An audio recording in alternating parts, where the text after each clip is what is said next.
दर्शकों, नमस्कार। आज मैं आपके सामने एनटीए नेट जीआरएफ की कहानी धुलाई वाली लेकर आई हूँ। लेकिन ये कहानी विस्तार पूर्वक सारांश ना होकर संक्षिप्त में आपको बताऊंगी और महत्वपूर्ण कथन व तथ्य बताऊंगी जो आपकी परीक्षा के लिए उपयोगी साबित होंगे। इस कहानी में बंशीधर और नवल किशोर मुख्य हैं। बंशीधर बनारस अपने ससुराल आए हुए हैं। उनको एक पत्र मिलता है सुबह सुबह, जिसमें लिखा था, नवल किशोर जो उनके दूर के ममेरे भाई लगते हैं लेकिन उनके बहुत ही अच्छे मित्र हैं, वो अपनी पत्नी के साथ आ रहे हैं और मुगल सराय में बंशीधर से मिलकर साथ ही इलाहाबाद जाएंगे। इसीलिए बंशीधर सुबह सुबह स्नान कर कर आते हैं और अपनी पत्नी से कहते हैं कि तैयार हो जाओ, आज ही चलना है। आज ही नहीं, अभी अभी चलना है। और वो लोग तैयार होकर तुरंत चल पड़ते हैं। जब वो लोग ट्रेन पे जाते हैं तो बंशीधर अपनी पत्नी को जनाना डिब्बे में बैठाकर नवल किशोर को खोजने लगते हैं, लेकिन नवल किशोर का कहीं अता पता नहीं चलता और वो तीसरे दर्जे अर्थात आजकल के ज़माने में जो ट्रेन का एक तरह से जनरल डब्बा होता है, उस तरह के डब्बे में वो जाकर तीसरे दर्जे में बैठ गए। वहाँ पर एक स्त्री जो है, नवल किशोर जो धुलाई वाली की भूमिका अदा कर रहे हैं, वो अपना घूंघट किए हुए हैं और बार बार बंशीधर को परेशान करते हैं, अर्थात उन्हें छेड़ते हैं, जो कि किसी स्त्री के द्वारा किया जाना सभ्य नहीं माना जाता। इसीलिए बंशीधर नवल किशोर जो धुलाई वाली बने हैं उसे बहुत बुरी महिला समझते हैं। अच्छा, इसी दौरान एक चीज़ और होती है कि नवल किशोर ने अपने इस प्लान के बारे में अपनी पत्नी को भी नहीं बताया था और उनकी पत्नी जब से नवल किशोर धुलाई वाली बनकर बैठे हुए हैं तब से अपने पति के लिए रो रही है, परेशान हो रही है कि वो मुझे छोड़ के चले गए। टिकट भी उनके पास है और बंशीधर सोचते हैं कि मैं अब उसकी मदद करूँगा और अपनी पत्नी के साथ उस स्त्री को भी उतार लाते हैं ट्रेन से, जो नवल किशोर की पत्नी है, लेकिन बंशीधर पहचान नहीं रहे हैं। और जैसे ही वो जब पालकी का इंतजाम करने जाते हैं एक बुढ़िया को बैठा करके कि तुम इसका ध्यान रखना, तो बुढ़िया तो इधर उधर चली जाती है, लेकिन धुलाई वाली नजर आती है और वो घबरा जाते हैं बंशीधर कि यार इन्होंने मेरी पत्नी को कहाँ गायब कर दिया। लेकिन एकदम से वो अपनी धुलाई अर्थात ओढ़नी, मतलब धुलाई का मतलब होता है कोई ऐसा कम्बल जिससे उन्होंने अपने आप को ढका हुआ था, पतला कोई कम्बल होगा, वो निकाल करके सामने आ जाते हैं। और क्या कहते हैं, बंशीधर आश्चर्यचकित हो जाते हैं। वो बताते हैं कि मैं तो तुम्हारे साथ कलकत्ते से चला आ रहा हूँ। कलकत्ते से भी क्या, मतलब कि और पहले से चला आ रहा हूँ। इतने में जानकी देई जो बंशीधर की पत्नी है, वो नवल किशोर की पत्नी को बताती है कि इनकी हंसी अर्थात इनका मजाक ऐसा ही है, चाहे सामने वाले की जान ही क्यों ना चली जाए। तो ये एक छोटी सी कहानी है और इस कहानी के जो प्रमुख तथ्य हैं वो मैं आपको अभी कथन बताऊंगी जो आपकी परीक्षा में काम आएंगे। तो देखते हैं। बंग महिला धुलाई वाली कहानी की लेखिका हैं, जिनका मूल नाम राजेंद्र बाला घोष है। मिर्जापुर में रामचंद्र शुक्ल के संपर्क में आने से हिंदी में लिखने लगी शुक्ल जी धुलाई वाली कहानी को तीसरे नंबर पर रखते हैं। ये कहानी 1907 ईस्वी की सरस्वती भाग 8 संख्या 50 में प्रकाशित हुई थी। यथार्थ चित्रण, पात्रानुकूल भाषा और मनोरंजक प्रधान कहानी है। राय कृष्णदास ने पाश्चात्य कला की दृष्टि से धुलाई वाली को ही हिंदी की सर्वप्रथम मौलिक कहानी माना है। पात्र बंशीधर, बंशीधर की पत्नी जानकी देई की छोटी बहन सीता, बंशीधर का मित्र नवल किशोर और नवल किशोर की पत्नी। इस कहानी में धुलाई वाली महिला नवल किशोर हैं।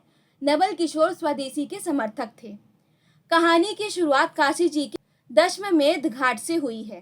गोदोलिया बाजार की तरफ बंशीधर का आना 11 बजे का समय था। नवीना स्त्री बंशीधर की पत्नी को लेखक ने कहा है। सीता बंशीधर की साली है।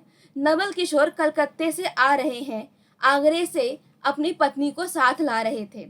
हम सब लोग मुगल सराय से साथ ही इलाहाबाद चलेंगे, बंशीधर ने अपनी पत्नी से कहा।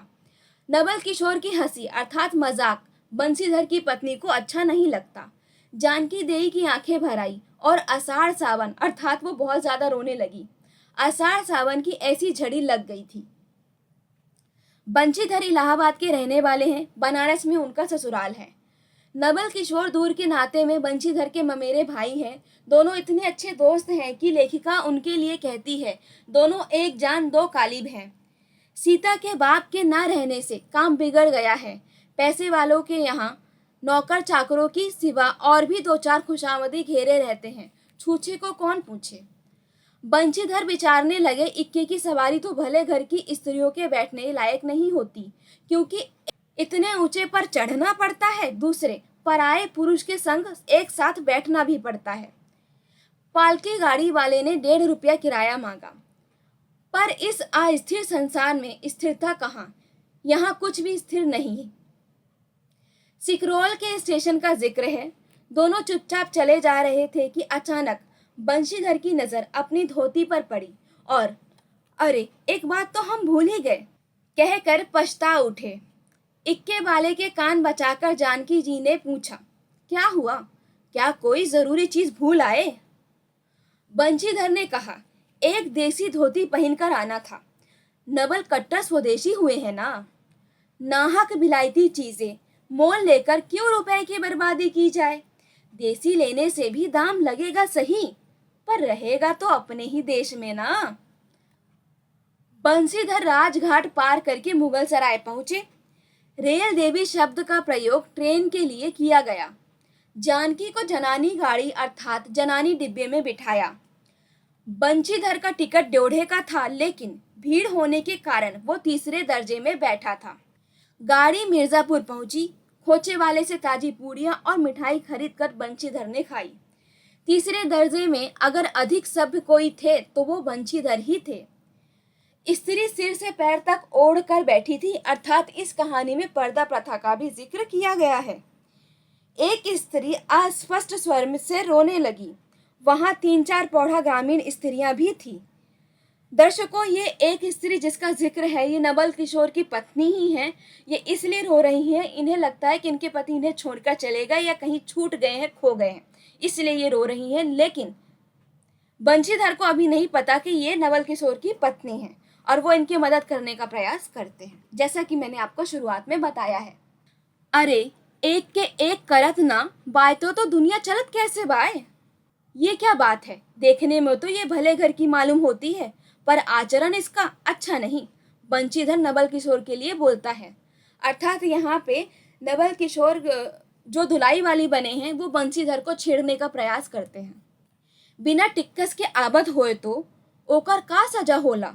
अरे, ओका ही नहीं चाहत रहा कि मेहरारू के तो बैठा दिलहन और आपुन तऊ टिक्कस लेके चल देलेन। ये ट्रेन की अन्य महिलाएं बात कर रही हैं आपस में।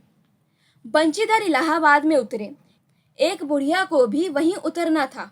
उससे उन्होंने कहा कि उनको भी अपने संग उतार लो, क्योंकि वो स्त्री बेटिकट है।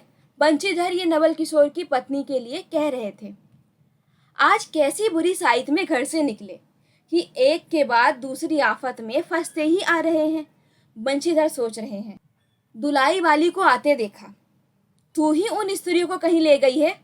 इतना कहना था कि दुलाई से मुंह खोलकर नवल किशोर खिलखिला उठे। मालूम होता है कि वो तुम्हारी ही बहू थी।